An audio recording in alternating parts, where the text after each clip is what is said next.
हरदोई के बीजेपी विधायक, उनका बयान आता है कि मुख्यमंत्री जी दिल्ली जाए बाबा और केशव प्रसाद जो है उत्तर प्रदेश को संभालेंगे।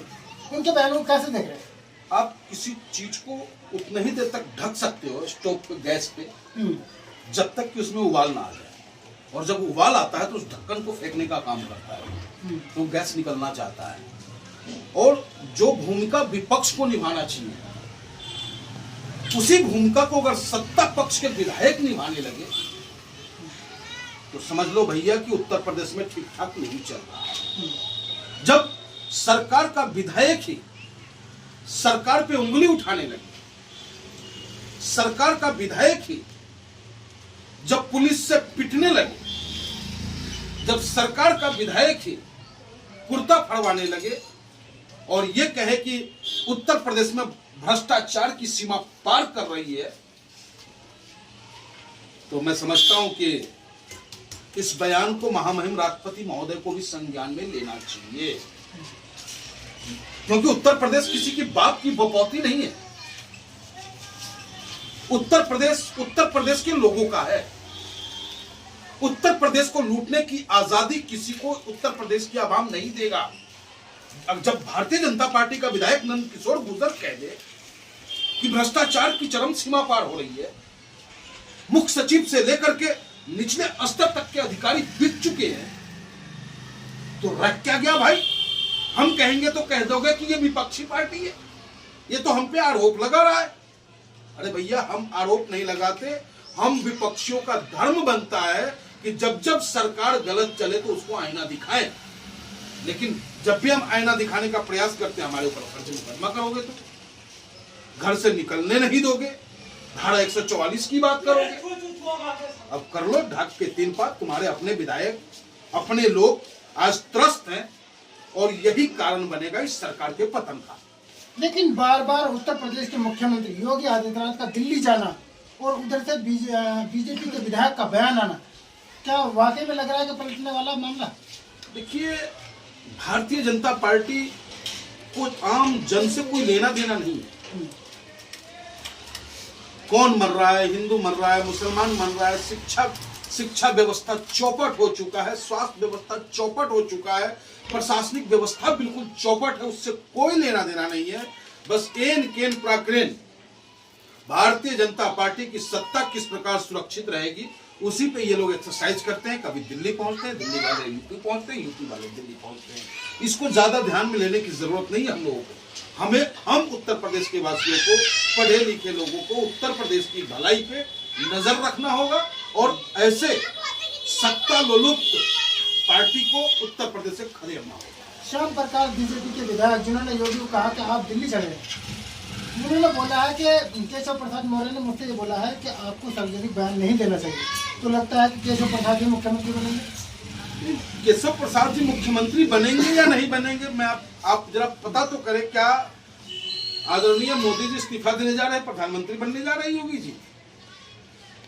क्या योगी जी प्राइम मिनिस्टर बनने जा रहे हैं? सवाल ये भी उठता है ना, दिल्ली में वो जाके करेंगे क्या? मुख्यमंत्री तो बनने से रहे, अमित शाह जी उन्हें गृह मंत्रालय देने से रहे, तो ये कौन सा मंत्रालय पकड़ेंगे भैया? तो ये सवाल उठ रहा है। ये राजनीतिक ऊहापोह की स्थिति है भारतीय जनता पार्टी में, क्योंकि परिवार तो बड़ा इन्होंने कर लिया, लेकिन उस परिवार में आज भी वही कांग्रेस या 200 सांसद है जो उसकी विचारधारा से मेल नहीं खाता है। लूटपाट जबरदस्त तरीके से चल रहा है और इससे बचना है तो बस एक ही अपील है भैया कि आने वाले चुनाव में हमें और आपको सावधान रहना है। दिल्ली की बीजेपी और यूपी की बीजेपी, क्या लग रहा है इनमें लड़ाई चल रही है? देखिए, इनकी लड़ाई कहां तक जायज है, मैंने पहले ही आपसे कहा कि इनकी लड़ाई सिर्फ सत्ता संरक्षित करने की है। आपको मुख्यमंत्री बना दे, परवेश वर्मा बेचारा लड़ते लड़ते थक गया, मुख्यमंत्री को हराया, लेकिन जब कुर्सी की बारी आई तो अचानक एक नाम आ जाता है मैसेज देने के लिए कि भाई मैं महिलाओं का सम्मान करता हूं, क्योंकि 14 स्टेटों में से कोई भी महिला मुख्यमंत्री नहीं थी इनकी।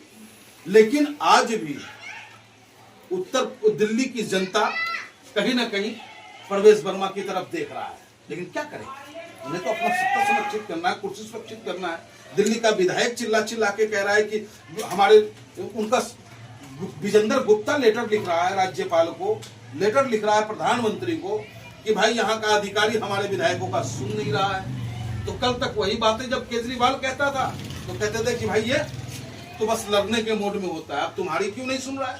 तो वास्तविकता ये है कि अफसरशाही बहुत हावी हो चुकी है, अफसरशाही भ्रष्ट हो चुका है, अफसरशाही पे लगाम लगाना अति आवश्यक है। राम मंदिर को लेकर उत्तर प्रदेश के मुख्यमंत्री योगी आदित्यनाथ का बयान है। उन्होंने कहा कि राम मंदिर के लिए अगर मुझे मुख्यमंत्री की कुर्सी भी छोड़ना पड़े तो मैं छोड़ देता।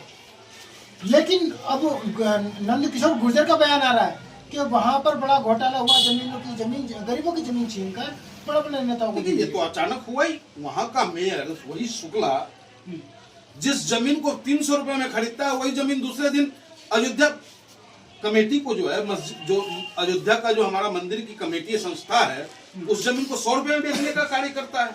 3 रुपए में जबरन कहने किसान से खरीदा गया। तो रेवन्यू की भी लूट हुई और पैसे की बंदरबाट हुई।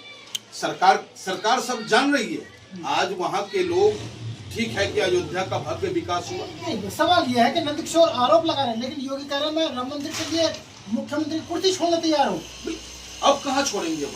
अब कहाँ राम मंदिर के लिए वो कुर्सी छोड़ रहे हैं?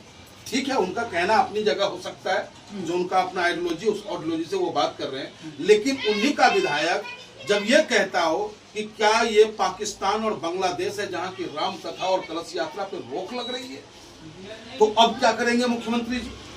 क्या नंदकिशोर गुर्जर का साथ देंगे?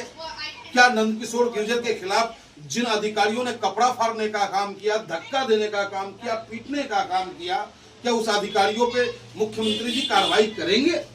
ये सवाल पूछता है ऑल इंडिया मजलिस इत्तेहाद मुंतमिल। क्योंकि इस सरकार में लोकतंत्र रहा नहीं, जिसकी लाठी उसकी भैंस वाली बात है। लेकिन वो तो कह रहे हैं कि काला जादू हो गया, योगी जी को करवा दिया। अब देखिए, कामाख्या से तो हमको ही पता चला ही काला जादू करवा दिया गया है, उन्हीं के विधायक के मुख से सुना है। लेकिन अगर जादू हो गया है काला, तो ज्यादा काला जादू को हटाने वाले भी तंत्र मंत्र आते हैं, उसका व्यवस्था विधायक जी करवाएं। नंद किशोर ने गुर्जर ने कहा कि जो मुझ पर केस हुआ था उसको मैंने मुलाकात की थी मुख्यमंत्री से, उन्होंने मुझसे वादा किया था कि केस खत्म करेंगे, लेकिन अभी तक नहीं हुआ। अब देखिए, ये उनका अंदर अपना अंडरस्टैंडिंग है। सरकार क्या कहती है, विधायक क्या कहते हैं।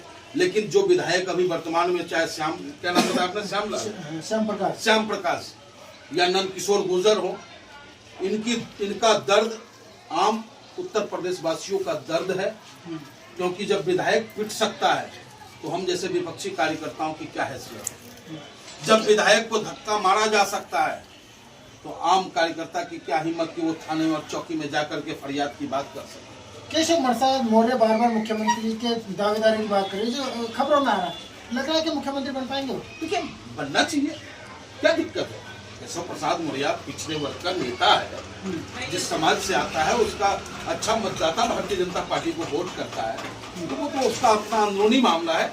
हम तो चाहेंगे कि भाजपा आए ही नहीं, ना केशव प्रसाद मौर्य है ना योगी बाबा है। जब आए तो हम ही आए। लेकिन अभी कुछ दिन पहले बयान आया था, उसमें कहा गया था कि उत्तर प्रदेश के मुख्यमंत्री को लेकर कहा गया था कि वो लगातार जो है इस चर्चाओं में रहते हैं, धार्मिक उन्माद को लेकर फैलाते हैं, जिससे उनकी कुर्सी बनी रहे।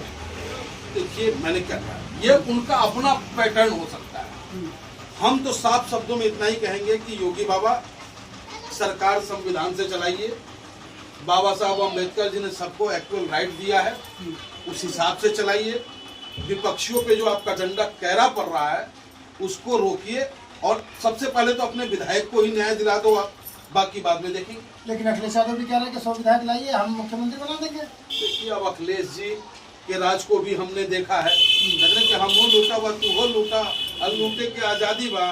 जब सपा की सरकार आती है सपा लूटता है, आज भाजपा की सरकार है भाजपा लूट रहा है। उत्तर प्रदेश की जनता लूट रही है, और उत्तर प्रदेश की जनता को अगर बचना है तो ईमानदार नेतृत्व, स्वच्छ नेतृत्व चाहिए, और वो नेतृत्व सिर्फ बैरिस्टर असदुद्दीन होना चाहिए। क्या लग रहा है 27 तक मुख्यमंत्री बने रहेंगे योगी जी? देखिए, जनता का मत उनके साथ है। अब भाजपा क्या खेल खेलती है, क्योंकि विपक्षियों में इतना ताकत तो है नहीं कि उसकी सरकार को गिरा दे, विपक्षियों में इतनी ताकत नहीं है। लेकिन जनता के बीच हम निरंतर बने हुए हैं। आने वाले 2027 के चुनाव में उत्तर प्रदेश की पिसती हुई आवाम, शोषित वंचित आवाम, वो पतंग के बटन को दबाएगी।